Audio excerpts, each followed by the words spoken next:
Hi, I'm Danny Garcia, and in this video we're going to learn the 1 to 5 player game Dungeons Inc. In Dungeons Inc., you are the owner of a brand new dungeon, competing against other dungeon owners. You must breed and train the right creatures, so heroes are seduced to choose your dungeon instead of your opponents. You will improve your creatures' equipment, experience, and loot values, and maybe train them as warriors or wizards, so heroes can better enjoy your dungeon. And they may even like finding a few traps. These hero cards show the first heroes looking for a dungeon, and their preferences, though many new heroes with other preferences will appear during the game.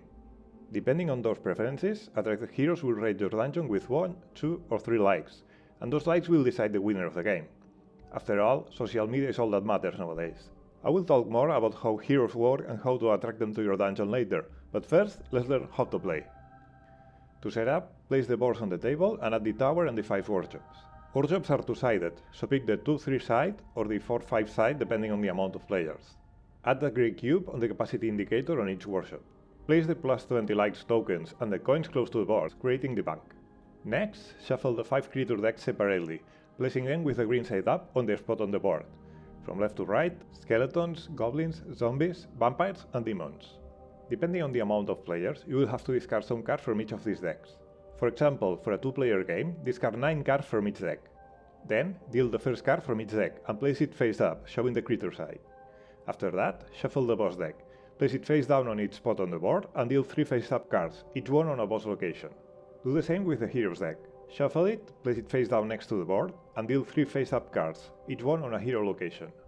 Now, each player must take a dungeon board and all the cubes of their color, placing one of them on the starting space of the fame track, another one on the starting space of the likes track, and one more on the 0 square on each of the equipment, experience, and loot tracks on their dungeon.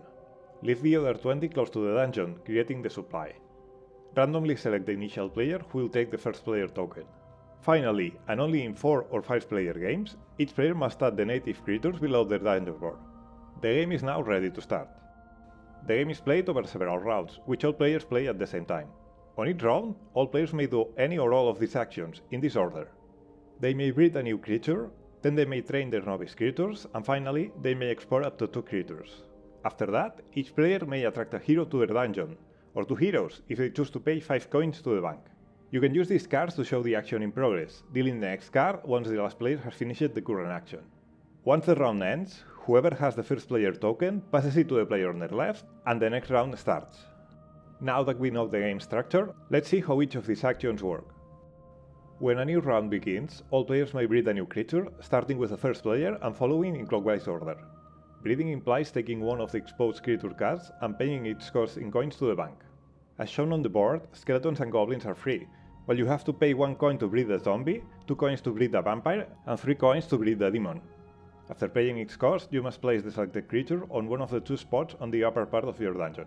Creatures on these spots are your novice creatures, and the zone below those spots are the creature stats that we can improve by training. You can only put new creatures on an empty spot, so you cannot make a breed action if you already have 2 novice creatures. In addition to the creature, you also gain the benefits printed on the top card of the creature's deck, or if the deck is already empty, you gain the benefit printed on that spot on the board. Most cards allow you to add cubes to one or more of the workshops. For example, this card allows you to add 1 cube to the Warrior's Workshop and 1 cube to the Equipment Workshop. In addition, some cards also provide an extra bonus shown in the second square. For example, this bonus lets you get 2 coins from the bank. After getting all the benefits on the card, deal it face up showing the creature side, so it becomes available to be bred. As you've seen, you will be adding cubes to workshops during the game. When doing it, you must always take them from your supply and place them on the power bar, on the first free spot from the left. If the power bar is already full, place the cube on the workshop, next to the power bar. That cube is still considered as part of the power bar, so it can be used as any other cube on the power bar. Keep in mind that the amount of cubes of your color is limited, so if you don't have any more cubes available in your supply, you cannot add any cubes to a workshop, even if a card allows you to do it. At some points during the game, you will breed the last available creature of a certain category. When you do it, move the other decks and creatures 1 step to the left. From then on, the price to breed those creatures will be adjusted based on their current position, so in this case, zombies will be free, vampires will cost 1 coin, and demons 2 coins. After all players have finished breeding creatures, the training action starts, which all players can do at the same time. During a training action, each player may train 2, 1, or even none of their novice creatures if they so decide. Before anybody starts to train though, each workshop's capacity must be updated. Check the current value over the rightmost cube on the power bar of each workshop. That's the maximum improvement creators will be able to get when training on those workshops this round. To show it, place the grey cube on each workshop to the corresponding position on the capacity indicator. For example, in this case the grey cube will be set to 7 on the equipment workshop, and 2 on the loot workshop. After that, creatures can be trained. Training allows you to send your creatures to the 5 workshops to improve their stats, so you get better benefits when exporting those creatures. You may send each creature to as many workshops as you want, in any order, or you may even decide not to send them to any workshop. You cannot send a creature to a same workshop more than once, though. In order to use a workshop, you must have at least one cube of your color in that workshop. So, in this example, both the red and blue players can use the equipment workshop, but only the red player can use the loot one. When you use a workshop, you will first check the maximum capacity shown on the workshop's capacity indicator, which is 2 in this case. Then, you will take 1 or more cubes of your color from that workshop, and place them on the stats of the creature you are training, on a spot equal or lower than the workshop's maximum capacity. In this example, because the capacity is 2, we can add a cube to the 2 prestige spot on the loot stat. As shown on the capacity indicator, if you want to train a stat to 4, 7 or 10 prestige, you must take 2, 3 or 4 of your cubes from that workshop. For example, this round's capacity on the equipment workshop allows to train creatures up to 7 prestige, but in order to do it, you must take 3 of your cubes from the workshop and place them on the 7 prestige spot on the creature stats.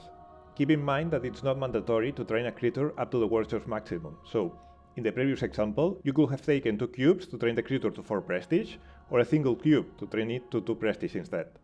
Warrior and Wizard workshops work in the same way as the others, though they don't provide any benefit until the capacity reaches the second improvement, which trains the creature either as a warrior or as a wizard. In this case, even if there are 2 cubes on the warrior's workshop, it cannot be used yet, as those cubes don't provide enough capacity. In contrast, the wizard's workshop has reached the highest capacity level, which allows both the red and blue players to take 2 of their cubes to train a creature as a wizard. In addition to the 5 workshops, there's a 6th special building, the tower, where you can also add cubes during the game, though it doesn't have a power bar or a capacity indicator. Every time you use a workshop, you may take any amount of cubes of your color from the tower, besides the ones you already have in the workshop. So, for example, although the Experience workshop's capacity allows to train a creature up to 7 prestige, the red player only has 2 cubes there, and will need to take 3 to reach 7 prestige.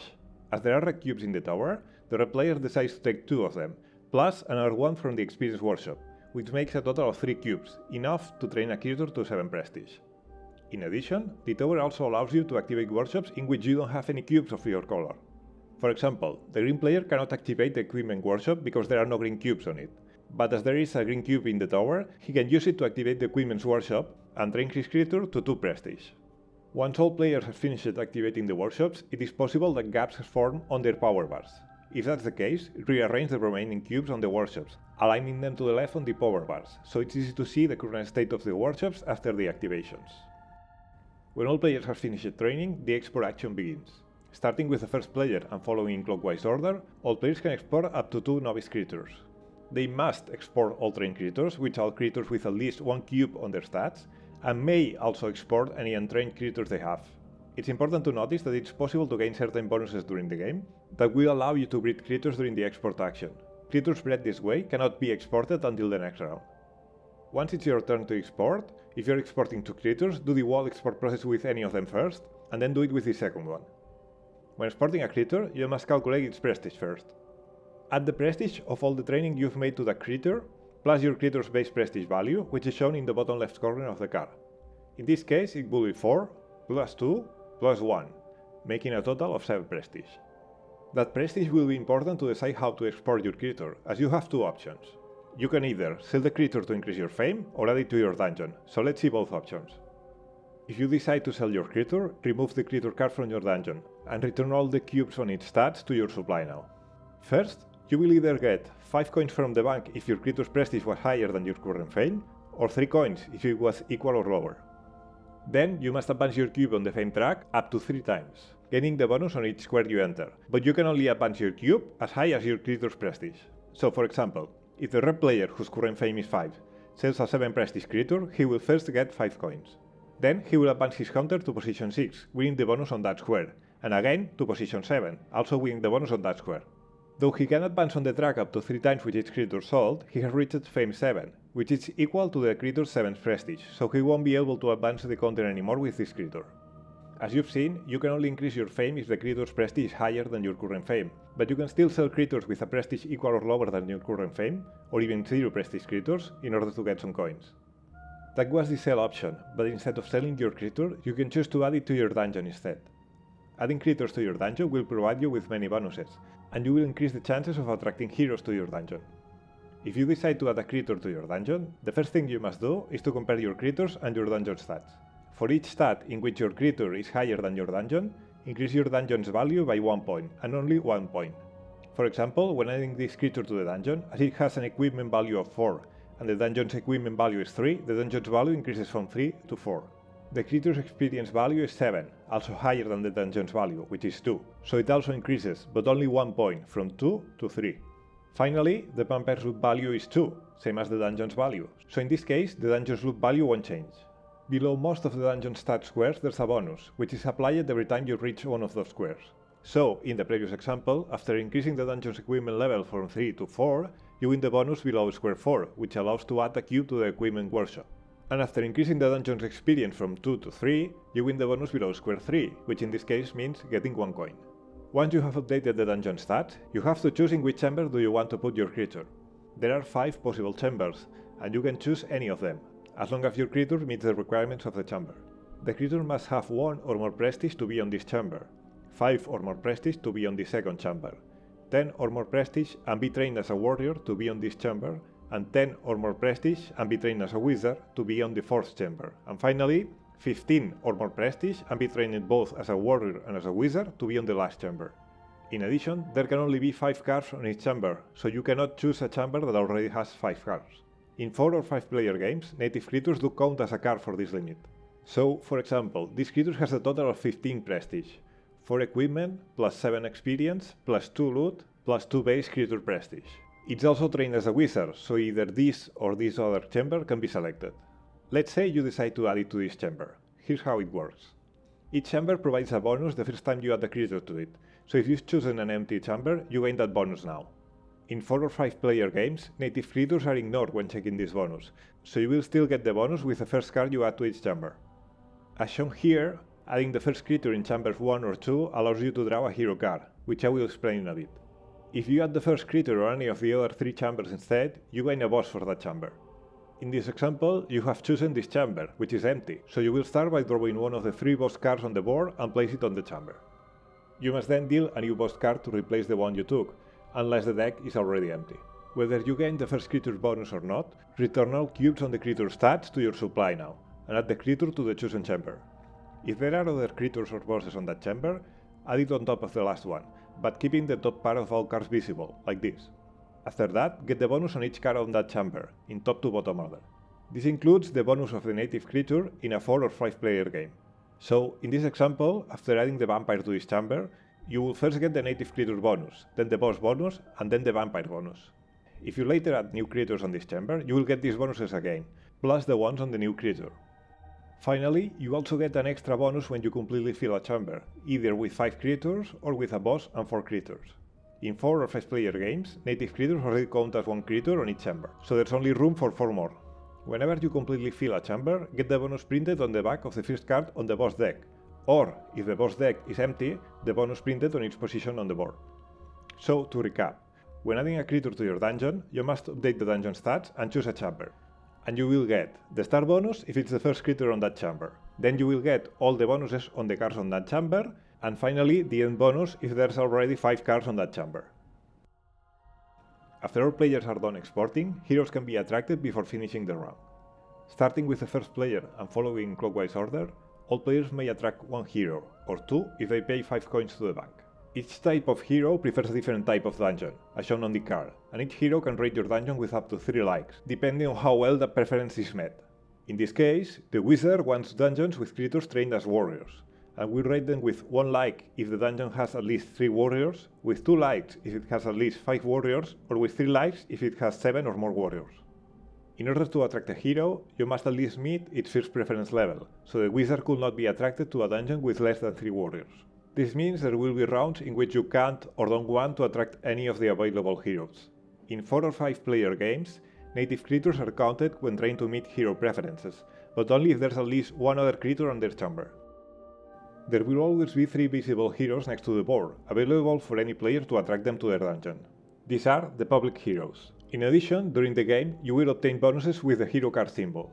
When you get this bonus, you may draw a card from the hero's deck to your hand. These are your private heroes.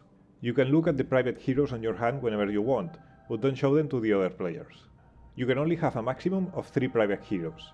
However, whenever you gain this bonus, you may draw a hero card, and then you may remove one of your private heroes. Removing a private hero with this bonus is optional, as long as you end with 3 or less private heroes. In any case, you might be interested in removing a private hero, because every time you remove a hero in this way, you will get the bonus printed on its back before discarding the hero card. When you decide to attract a hero, you can choose any hero, either one of the public heroes or one of your private heroes, as long as you meet at least their first preference level. Show the card to the other players, and increase your likes counter between 1 and 3 squares, depending on how well you've accomplished the hero's preference. If at some point your likes counter has to go over 20, get a plus 20 likes token, and move your cube to the start of the track so you can keep counting. After increasing your likes counter, discard the hero card in a face-up pile next to the hero's deck. Every time you attract one of the public heroes, immediately replace it with a new card from the hero's deck, so there are 3 public heroes again. If the hero's deck is ever finished, shuffle the discard pile to create a new deck. In addition to attracting heroes, there's an alternative way of getting likes, crafting traps. Some creatures have the ability to add traps to their chamber, which is shown on the bottom right corner of the creature's card. Each trap has a cost of 1, 3 or 5 coins, and a quality that heroes will rate with 1, 2 or 3 likes if they are crafted. Whenever you gain a craft trap bonus, you may pay the cost of a visible trap in your dungeon, and increase your likes counter as it indicates. For example, when gaining the craft trap bonus on this demon, the green player has 2 visible traps on the dungeon to choose from. He decides to craft the trap on the skeleton card, so he will pay 3 coins and increase his likes counter by 2, as the trap indicates. If somebody takes the last exposed creature during a breed action, or if a breed action starts with no exposed creatures, you are playing the last round of the game. It's possible that some, or even all players are left with no creatures to choose from during this last breed action. If that's the case, those players will randomly draw one of the skeletons discarded during setup, and place it as their novice creature, but won't get any bonus from breeding it. Play this last round as usual, but all novice creatures must be exported this round. Once all players have finished the round, the game will end, but there is a last opportunity to get some extra likes, the Dungeon Critics. The last 3 public heroes when the game ends are the Dungeon Critics. These heroes will visit all the dungeons, so all players must score each of those heroes as if they had attracted them.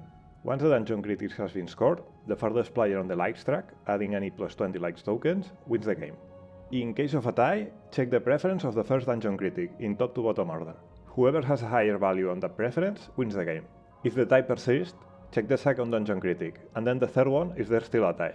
If the tie can still be broken after checking the third Dungeon Critic, tied players share victory.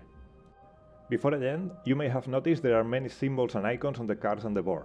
You will find a summary of the icons and their meaning on the back of the rulebook that can help you during your first game. Most of those icons represent bonuses you will get during the game. You are never obligated to gain any of these bonuses if you don't want to. You may completely or partially ignore all the bonuses you get, so, for example, if a card allows you to add 2 cubes to the loot workshop, you may choose to only add 1 or even none. And this is everything you need to know to play Dungeons Inc. The game also has special rules for the solo version, which I will show on a different video.